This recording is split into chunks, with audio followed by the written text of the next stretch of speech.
శ్రీ సాయినాథాయ నమః. నా పేరు లక్ష్మీబాయి సిందే. బాబా నన్ను కన్న కూతురు కంటే ఎక్కువగా ప్రేమించాడు. నేను కూడా కన్న తండ్రికి సేవ చేసినట్టు బాబాకు సేవ చేసే భాగ్యాన్ని పొందాను. ప్రతిరోజు బాబాకు భోజనం తినిపించే అదృష్టాన్ని పొందాను. మానవుడు ఒకటి తలుచుకుంటే దైవం ఇంకోటి చేస్తూ ఉంటుంది, కానీ మానవుడు అది తెలుసుకోడు.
భాగ్యం ప్రసాదించినది బాబా అన్నట్లుగానే మహాసమాధి చెందే సమయంలో నాకు నవనాణ్యాలు నవవిధ భక్తికి సూచికగా ప్రసాదించారు. సాయిబాబా బోధించినట్లుగా సర్వదేవతా స్వరూపుడాయన బాబాలోనే అందరూ ఉన్నారన్న సత్యాన్ని ఒక శివరాత్రి నాడు నాకు తెలియజేశారు.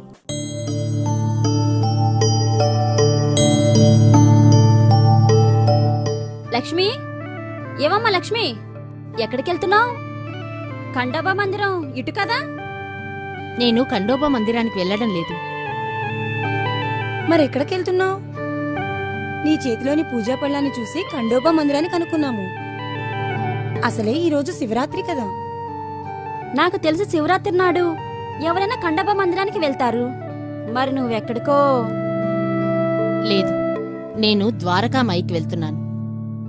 నీకేమైనా పిచ్చా? అక్కడ ఉన్నది శివుడు కాదు, బాబా. నాకు తెలిసినది, నేను నమ్మినది, శివుడైనా రాముడైనా అమ్మైనా నాన్నైనా అన్నీ బాబానే. లక్ష్మికి బాగా పిచ్చి ముదిరినట్టుంది. ఆ భిక్షాటన చేసే పకీరు శివుడవుతాడా? ఆయన ఒక శివుడు, ఈ ఒక శివభక్తురాలు. అమ్మా, ఎవరి నమ్మకం వారిది. రాయిలో భగవంతుని చూసే సంప్రదాయం మనది. దయచేసి ఇతరుల నమ్మకాన్ని ఎగతాళి చేయకండి. అలా చేస్తే ఖండోబా కూడా ఒప్పుకోడు. భక్తి ఎక్కువైనట్టుంది. అవునవును, ఏమంటావు? అవును. ఎంత